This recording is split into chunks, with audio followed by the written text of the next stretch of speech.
So you really had to understand, first off, the mindset, understand the requirements. And then that's when you move forward to take on a more of a consultative role and then go into your value proposition. Mm-hmm. And then make sure your value proposition aligned to what their requirements and goals were. Yeah. And so that's part of it. The second part of it is delivering on what you say that you can do.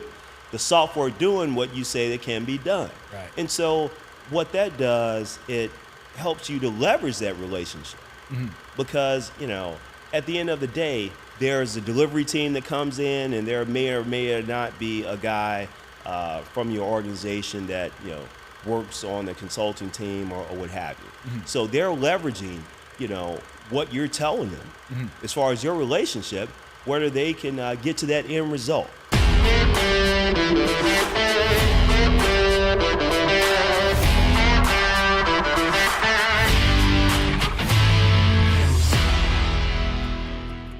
Okay, welcome back to the Tech Jobber podcast.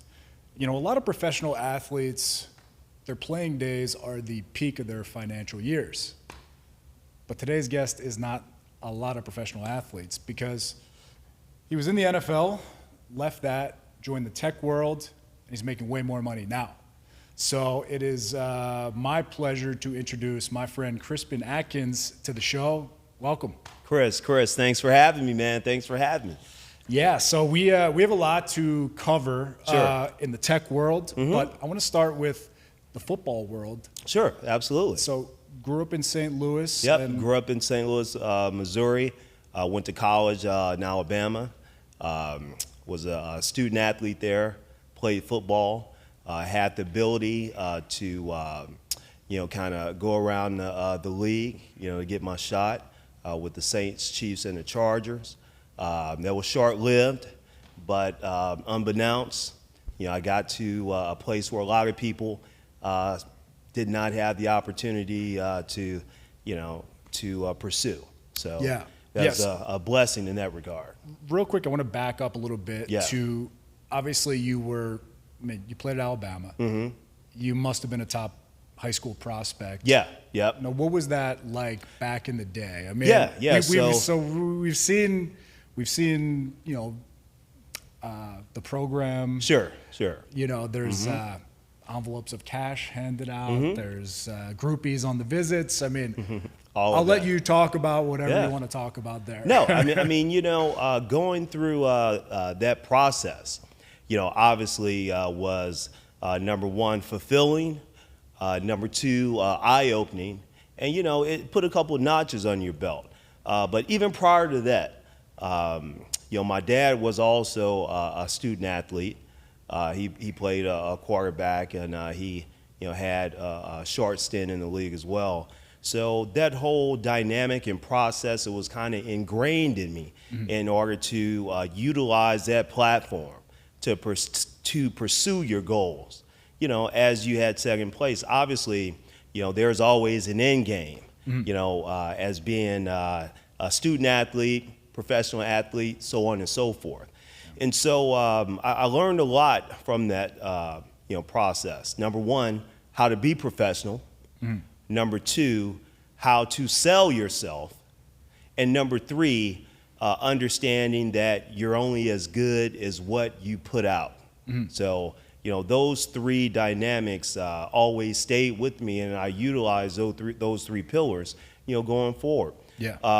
Coming out of high school, I had the fortune, to be at probably the number one or one of the highest ranking high schools, in the St. Louis area. Okay. My senior year, we won back-to-back championships. I was also St. Louis Post-Dispatch, first team, All-American. I also set 2 records in the state championship, longest interception return and longest interception return, for a touchdown. So that kind of propelled, my opportunities going forward. But, probably more significant than that, and most people don't know this about me, but I went to the high school where my mom taught. So she was a pillar in rolling out the college prep program for the St. Louis Public Schools. Okay. And during that time, that was the absolute process in order to get into college, because you had to adhere to what's called a Prop 48, meaning that you had to have a certain GPA and you had to score a certain score on the ACT and SAT. So, I kind of had all the answers to the test. Sure. But still, she was my parents, they were very, I won't say strict, but they very demanding, on us. So she kept the grades high while your dad was, absolutely, absolutely, and I later understood, from what I had to do with my son and daughter, that was absolutely necessary. Yeah. Both of them, collegiate student athletes. So, we just kind of followed suit. Yeah, yeah, and why don't you talk a little bit about Alabama? Obviously, that is the pinnacle of SEC school. Mm-hmm. It's what everyone wants to be at. No, What was that absolutely, process like? absolutely. That recruiting process was like no other.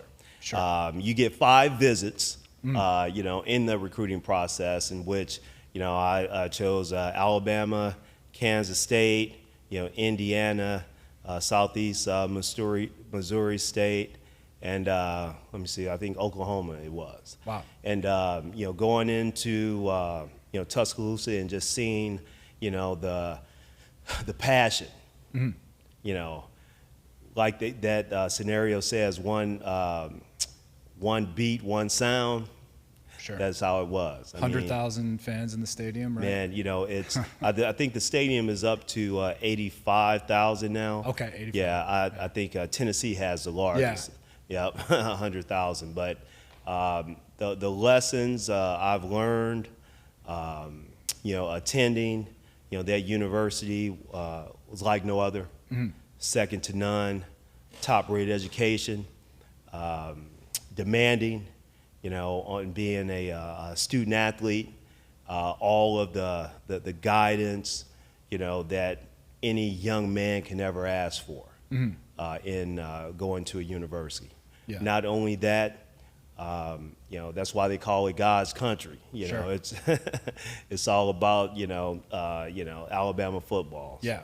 And when did you? So your senior year, you started to see yourself in some draft projections? Or? Yeah, so I ended up as a free agent. Didn't have the opportunity to, be a draft pick. Whether it was one thing or the other, obviously is very political. But sure. I put my best foot forward, and I had the opportunity to, be a part of the 3 teams that I was a part of. Yeah. A lot of it was on the practice squad, but hey, just getting to that level Sure. is where it's at. Yeah. So first team was the Chiefs. Was the Chiefs? Okay. Yep. All right. So you start off free agent. Yeah, free agent. It's kind of a walk-on scenario where you get invited into camp, and you have to make the 53-man roster. Yeah. Then you make the 53-man roster, and then you kind of guide it through where you fit within the organization. Yeah. And then, a couple years there, then the Saints, pretty much the same thing, but, just having the opportunity to, be amongst gods almost. Yeah. is something else. And then the last stint was the Chargers, but it was a short stint only because, I was kind of ramping up, my career. It's tough on your body. Sure. It's tough on you mentally, and it's tough on you socially. Sure. You really are at the mercy of an organization as far as where you go, when you do things, even though, you're an adult, but it's all about being at the right place at the right time. And it's monotonous. Yeah. The arduous training year round, and not being able to do the things that normal people do, and also I guess not being able to advance as quick as you would like to. Sure. So it can, it can play on your psyche. It can play on your psyche. And then probably the last couple of years, you start to really maturate, into what you really want to pursue. You kind of have the sense of where you'll be 3, 4, 5 years into it, and if it's going to be elongated, career, or this is going to be a scenario in which you'll use this as an opportunity to get to whatever level, whatever career path, or where you're trying to go, in your second career. Yeah. So. A lot of guys go into coaching. You obviously went to tech. What was that decision like? Did you know anything about tech going? Yeah. So I will tell you. So in high school, my mom, she was a big proponent, of the latest and greatest. When they rolled out the college prep program for the St. Louis Public Schools, she introduced my brothers and I, to these different aspects of, technology. As far as the internet was just kind of, Sure. making its mark, and, utilizing, the operating systems to do your papers and things of that nature. And so I had a couple of mentors as I was transitioning, 2 of them my fraternity brothers, and they were in this company in which they wore shirt and tie suits every day. They went in early, worked late, always sharp, worked with a lot of big companies, things of that nature. I was like, man, what are you guys doing? Because I heard them all, always talking about it. I was like, well, we work for a technology staffing company. I was like, oh, which company is that? The company's called Aerotek Data Services Group at the time. And, that culture, really changed the game, on my part, because based on, the hiring practice of the company. And just to give you a backstory, the owner of the company is no other than the current, coach for the Baltimore Ravens, Right. Stephen Bisciotti. Yeah. And the same passion, dynamic structure that he has with his current professional organization, he actually dovetailed that in his company way back when. Yeah. And so he always was a proponent of student athletes because they had the drive, they had the focus, they had the determination, and most importantly, they had the work ethic. Yeah. So I got to ask you, day one, so your entire life has been football to this point. No, 100%. Day one, you sit at a cubicle in a tech staffing company in a shirt and tie. What is that like? I said, man, what the hell did I do? but I will tell you this. They had a 2-week training program in Hanover, Maryland. Baltimore is where the headquarters were. Yeah. And it kind of conditioned you, to prepare yourself, what is going to be, once you go back to the office. Okay. So, they condition you to understand, we have, 50 calls a day, 20 contacts, 10 G2s as they call it. And, based on that, you ramped up, and hopefully at the end of the month or at the end of a couple of weeks, you'll have what we call a start. So that was, that was kind of the whole structure behind that. But I fit in well with it because it just reminded me of my routine that I had so many years. Yeah. You get up early, you prepare yourself, you go in, you perform, and then you do the same thing repetitively every day, and you'll start seeing the results. Yeah. I mean that's basically what it was all about. Yeah. Putting in the work to capture the results, doing the right thing in order to do that. So. Yeah. And did you have any so were you referred to Steve from like the NFL, or did you know him at all? Or no, I did not. Okay. And at that time, he was not associated. with the NFL. Oh, right. No, Okay. not at all. Yeah. But a couple of my fraternity brothers, they knew, what my plot was, that I, was wanted to go into business. Technology was, an interest of mine. So they just started the referral program, prior to me concluding, my career. So and playing. So it actually was interesting because the two guys that referred me, my fraternity brothers, they're former athletes as well. One of them was an Army Ranger, in the military. So he always had that structure, and I manifested, my, I would say, skill set based on their tutelage and things of that nature when I joined the company. Yeah. And I had success early. I would say my transitioning from on the field to in the office or in corporate America, was seamless. Yeah. Wow. And this was all based on the attributes that my parents taught me. So I loved it. I mean, I absolutely loved it. And success early led to me being promoted. The promotion came down to Tampa, Florida, where I was a success there, and then the success continued. Wow. And so I started, promoted in management, and that's how I came to South Florida, and the rest is history. Wow. Wow. Okay. So, I mean, early on, obviously, and our mutual friend Mia Purnell was on. She was talking about how she was kind of leveraging her NFL cheerleader background for in a sales role. Did you have any similar experience? Did you kind of name drop the NFL whenever you could, or what? Well, and the thing about it is that part of it was relative to relationship building, because as you know, in sales, especially tech sales, Sure. It's all about the results, being results oriented, but it's also about relationship building.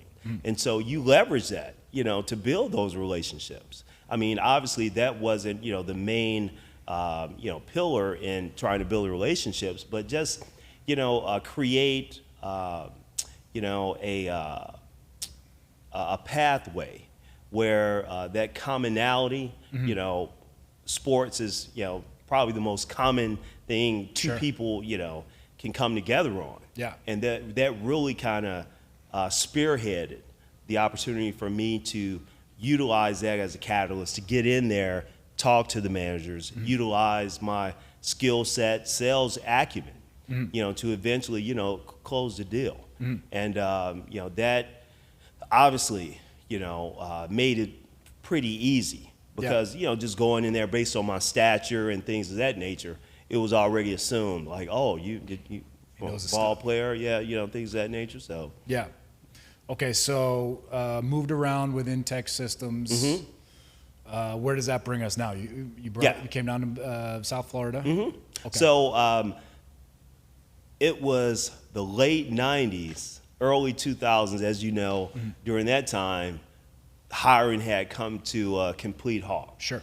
And tech companies, they were reevaluating how they did business and how they spent money. Yeah. So they went to a platform of, instead of having more personnel, they wanted to start the whole automation process. And so what came to be prevalent, with a lot of the companies is software. And so I noticed that, based on the trend, talking to people, research, things of that nature, that the software, where it's at, that was going to allow companies to do more with less. And so I transitioned into one of the biggest software companies at the time, CA, well, formerly Computer Associates. And so that's where everything just clicked. Okay. Understanding, how to, number one, understanding the business, understanding based on how they run the business, understanding their goals, requirements, and at the end of the day, what needed to be done to leverage and maximize what you had to bring to the table to fill those gaps for that organization. And what was that? What was that like, changing from a recruitment, staffing solutions to the software sales? Yeah, effective listening. That was the biggest thing, because in staffing, it's all about, okay, I have a need for a network administrator. Here's the job description, go get it. Yeah. Boom. But this is more of a consultative approach. The reason that's the case is because you're talking to a manager. Everything is subjective as far as what his thought process is, things of that nature, compared to what the end result based on requirements of the upper management. Whether it's the subjectivity comes in from one vendor, another vendor, or the process that's put in place to get to that result.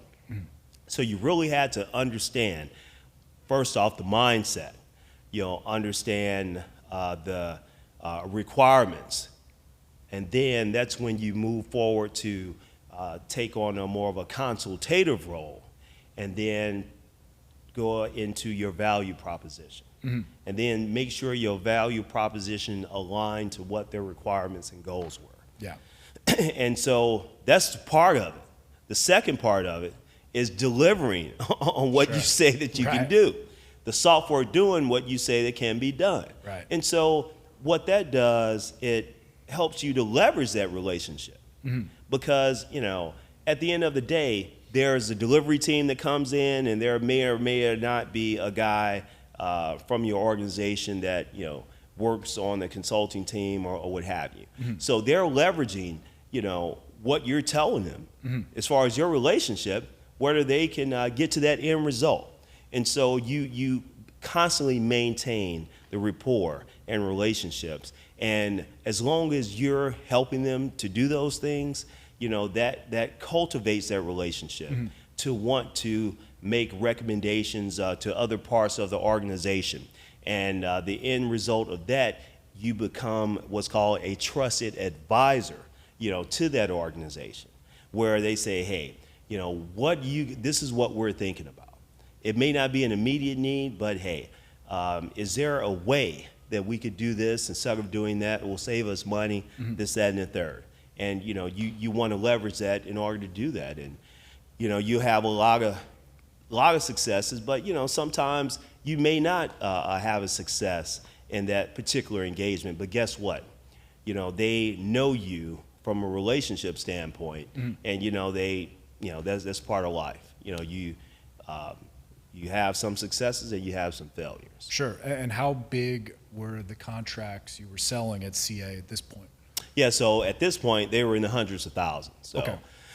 So the software platform I was selling at the time, it was the data management tools. Irwin, that's probably one of the largest database development tools on the market back then. And then they had the model manager, and then the entire data modeling suite.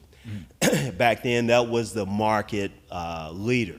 Yeah. And so, I had the opportunity to, close two of the biggest deals, in CA history utilizing that platform. And that was with Nationwide Insurance, as well as Bank of America. And to this day, it probably still should be on the books. So. Wow. Wow. Yeah, and just real quick, how did you get those? I mean, how did you, Bank of America, you were cold calling the right people, you knew them? I mean, how did you do that? Well, giving, obviously, kudos to CA, they had other platforms within the company.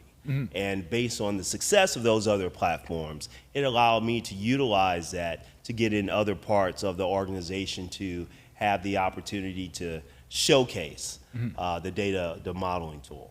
Yeah. And so it was more of a soft sell or, a soft call outside of a cold call, but you still, had to go through the, the demos. You know, you had to go, you know, through, you know, the SOWs. I mean, you had to, you know, do, you know, a proof of concepts, you know, things that the whole entire life cycle.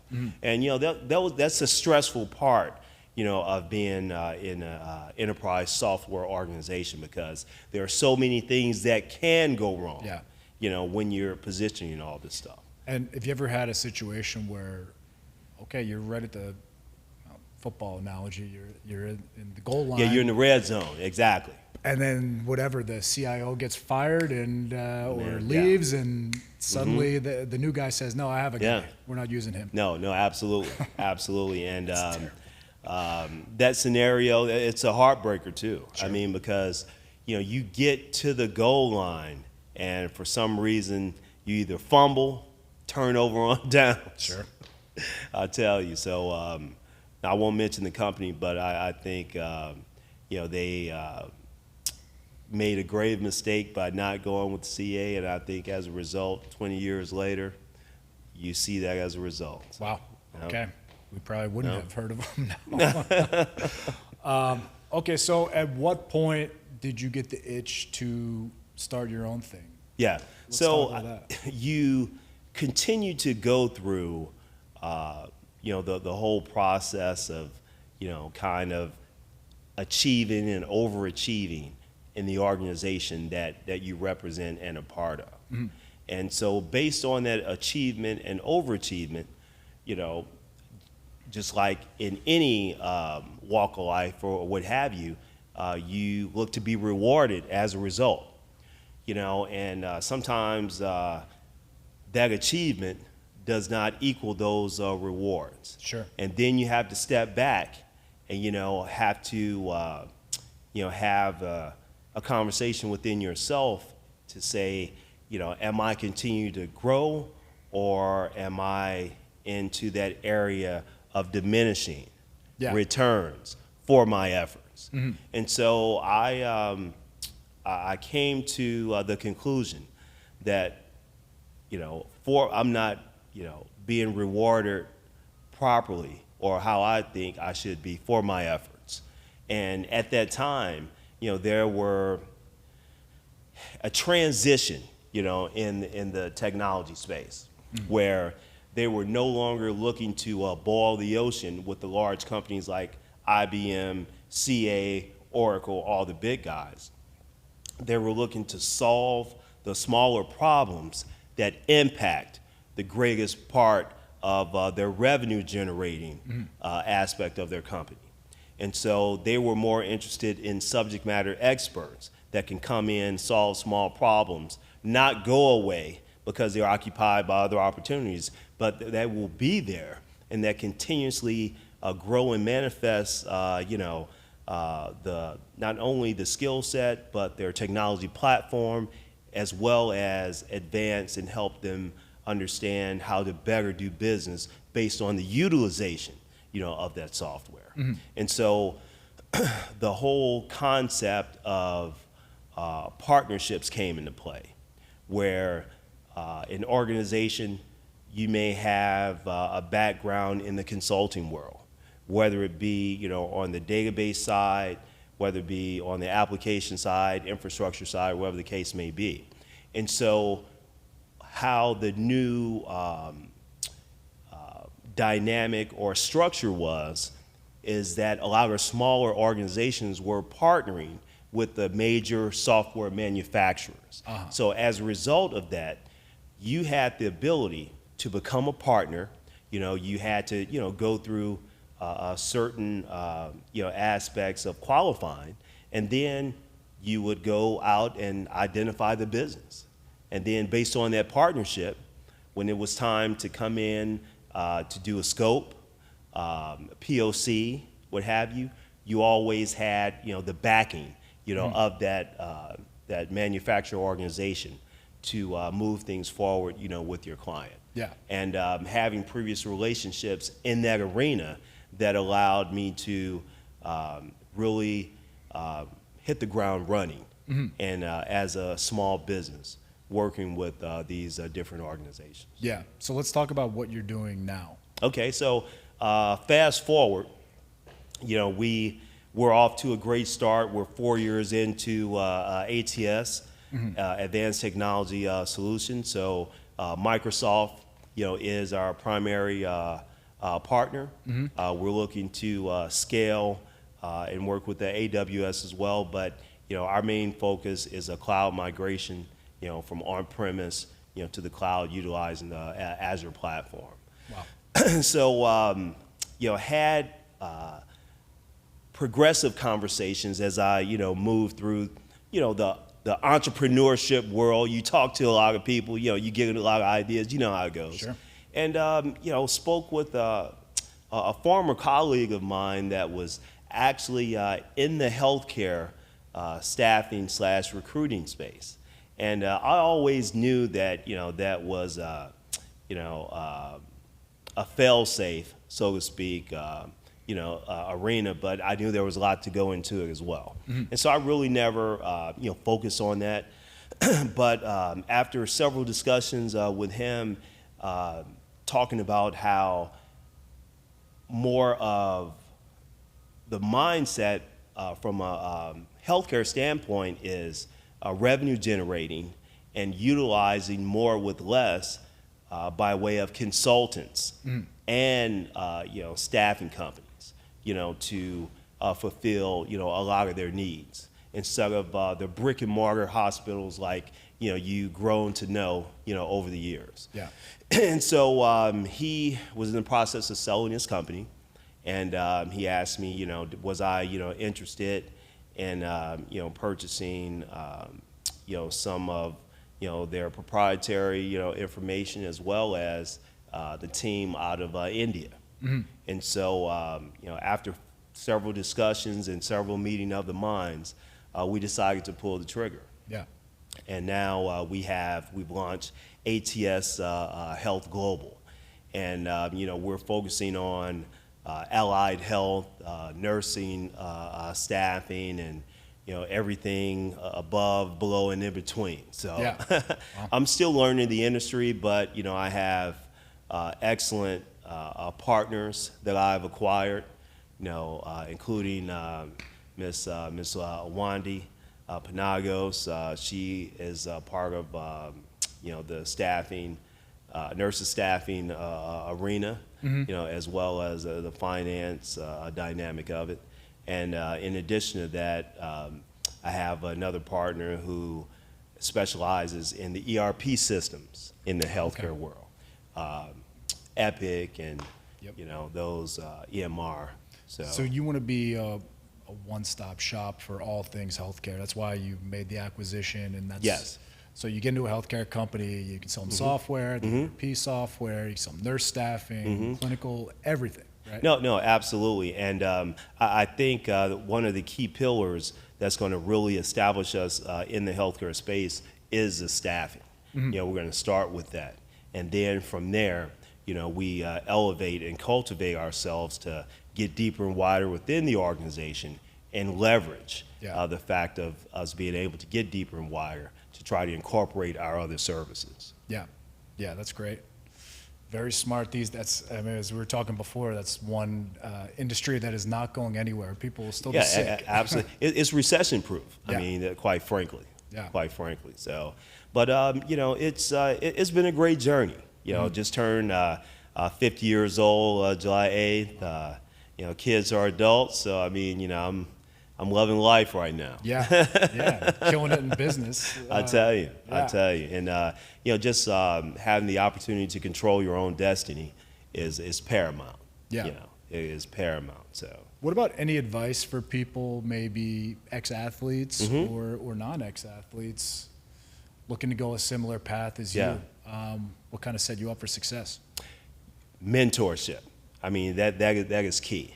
You have to make yourself available and be in the rooms with the individuals that know their stuff, the subject matter experts of whatever field that you're in. Nowadays, I mean, they have, podcasts, they have seminars, things of that nature. So there is no excuse not to utilize that and leverage that, to move forward in pursuing, something of your own. And in addition to that, it's going to take a lot of patience. I mean, you're going to start and stop. You're going to start and stop, start and stop. So don't give up, persevere, and just make sure that you, number one, are organized, you're prepared, and you've done the legwork as well as your homework based on your pursuit as an entrepreneur in any career career path you may take. And just leverage the skill sets that got you to where you are prior to this. Mm-hmm. The work ethic, the dedication, the commitment, the ability to overcome obstacles. Yeah. And that burning desire to never quit. So. Yeah, and real quick before we go, what do you think about imposter syndrome? What about any tips for people? A lot of people in tech, mm-hmm. forget about ex-athletes face it, but everyone faces it because you're just kind of thrown into that world. I mean, what's your tips on imposter syndrome? I would say, you always want to understand the subject matter. You want to always make yourself viable, in any arena that you go into. When you make yourself viable, build that credibility that lets people know that, hey, you have done your homework. You belong to be there, and you're just not, on someone else's coattails or, trying to leverage what you did in the past, mm-hmm. to be in those rooms, because there's a lot of smart people out here.